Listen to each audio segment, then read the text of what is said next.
నమస్తే, నేను Yogita. Welcome to సత్యాగ్రహి. Telangana రాజకీయాల్లో ఇప్పుడు ఒకటే చర్చ. మంత్రి మహమ్మద్ అజారుద్దీన్ పదవి ఉంటుందా, ఊడుతుందా? క్రికెట్ మైదానంలో తన మణికట్టు మాయాజాలంతో మెప్పించిన అజార్ ఇప్పుడు రాజకీయ చదరంగంలో ఇబ్బందుల్లో పడ్డారా?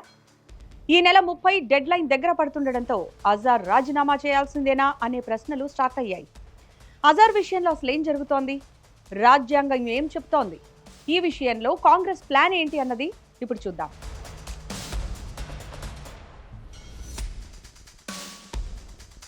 రాజ్యాంగ నిబంధనల ప్రకారం ఏ వ్యక్తి అయినా ఎమ్మెల్యే లేదా ఎమ్మెల్సీ కాకుండానే మంత్రిగా ప్రమాణ స్వీకారం చేయొచ్చు. కానీ అలా పదవి చేపట్టిన 6 నెలల లోపు వారు తప్పనిసరిగా ఏదో ఒక సభలో అయితే అసెంబ్లీలో లేదా శాసన మండలిలో సభ్యుడిగా ఎన్నిక కావాలి. అజారుద్దీన్ గతేడాది అక్టోబర్ 31న మంత్రిగా ప్రమాణ స్వీకారం చేశారు. Muhammad Azharuddin do swear in the name of Allah that I will not directly or indirectly communicate or reveal to any person or persons except as may be required for the due discharge of my duties as such minister. Jubilee hills ఉప ఎన్నిక టైంలో Congress party హడావిడిగా అజార్కు మంత్రి పదవి ఇచ్చింది.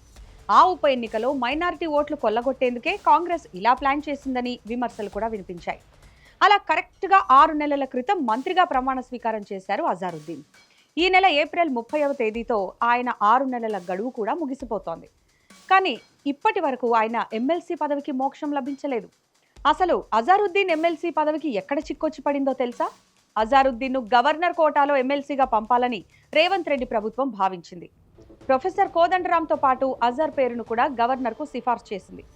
అయితే గతంలో BRS ప్రభుత్వం సిఫార్సు చేసిన పేర్లను గవర్నర్ తిరస్కరించడం, ఆ వ్యవహారం కోర్టుకు వెళ్లడంతో ప్రస్తుతం ఈ నియామకాలు పెండింగ్లో పడ్డాయి. అజార్ పదవీ కాలానికి గండం ఏర్పడినా గవర్నర్ నుంచి ఇంకా క్లియరెన్స్ రాకపోవడమే ఈ మాజీ క్రికెటర్ పదవికి చిక్కుగా మారింది. అయితే మంత్రి మహమ్మద్ అజారుద్దీన్ను గవర్నర్ కోటాలో ఎమ్మెల్సీగా నామినేట్ చేసేందుకు గవర్నర్ శివప్రతాప్ శుక్లా అభ్యంతరం వ్యక్తం చేసినట్టు తెలుస్తోంది. హెచ్సీఏ ఆర్థిక అవకతవకల కేసులో ఈడీ విచారణ ఎదుర్కొన్న నేపథ్యంలో ఆయన్ను నేరుగా ఎమ్మెల్సీగా ఆమోదించేందుకు అంగీకరించలేదని తెలిసింది. న్యాయ నిపుణుల సలహా తీసుకున్న తర్వాతే తుది నిర్ణయం తీసుకుంటామని గవర్నర్ తేల్చి చెప్పినట్టు సమాచారం. అజారుద్దీన్కు మరో 10 రోజులే డెడ్ లైన్ ఉండడంతో గవర్నర్తో భేటీ అయ్యారంట ముఖ్యమంత్రి రేవంత్ రెడ్డి.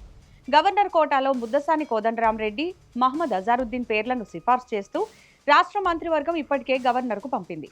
ఈ ఇద్దరు పేర్లను ఆమోదించాల్సిందిగా రేవంత్ రెడ్డి గవర్నర్ను అభ్యర్థించినట్టు తెలిసింది. ప్రస్తుతం గవర్నర్ కోటాలో 2 ఎమ్మెల్సీ పదవులు ఖాళీగా ఉన్నాయి. వీటిపై గత బీఆర్ఎస్ నుంచి వివాదాలు కొనసాగుతున్నాయి. కాంగ్రెస్ అధికారంలోకి వచ్చిన తర్వాత కోదండరాం, అమీర్ అలీ ఖాన్ పేర్లను మంత్రివర్గం సిఫార్సు చేసింది. దీన్ని బీఆర్ఎస్ నేతలు న్యాయస్థానంలో సవాల్ చేశారు. దీంతో ఇద్దరి ఎమ్మెల్సీ పదవులను సుప్రీంకోర్టు కొట్టేసింది. ఆ తర్వాత మంత్రివర్గం అమీర్ అలీ ఖాన్ స్థానంలో అజారుద్దీన్ పేరును చేర్చి మళ్లీ కోదండరాం, అజారుద్దీన్ పేర్లను సిఫార్సు చేసింది. కానీ ఈ విషయం కోర్టులో ఉండడంతో వారు ఎమ్మెల్సీలుగా ప్రమాణ స్వీకారం చేయలేదు. తెలంగాణలో ఎమ్మెల్సీల ఎంపికకు తమ ఉత్తర్వులు అడ్డు కావని ఇటీవల సుప్రీంకోర్టు చెప్పిన నేపథ్యంలో గవర్నర్ వద్ద పెండింగ్లో ఉన్న ఎమ్మెల్సీ ఫైల్ క్లియరెన్స్ కోసం సీఎం గవర్నర్ను కలిసినట్టు సమాచారం. ఇక మంత్రి పదవిని కాపాడుకోవాలంటే అజార్ ముందు 2 దారులున్నాయి. ఒకటి, ఏప్రిల్ 30 లోపు గవర్నర్ ఎమ్మెల్సీ ఫైల్పై సంతకం చేయడం. రెండోది, గడువు ముగిసేలోపు రాజీనామా చేసి మళ్లీ మే 1న తిరిగి మంత్రిగా ప్రమాణ స్వీకారం చేయడం. కానీ ఈ రెండో ఆప్షన్ వల్ల ప్రభుత్వంపై తీవ్ర విమర్శలు రావడం గ్యారంటీ. ఇదేం తీరు అని ప్రజలు చీకొట్టే ప్రమాదం కూడా ఉంది.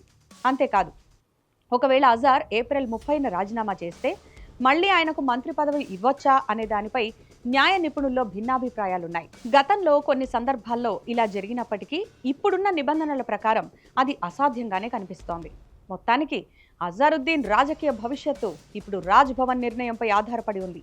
మరి గడువు ముగిసేలోపు అజార్ ఎమ్మెల్సీ అవుతారా లేక రాజీనామా చేయాల్సి వస్తుందా అనేది మరికొద్ది రోజుల్లోనే తేలిపోనుంది.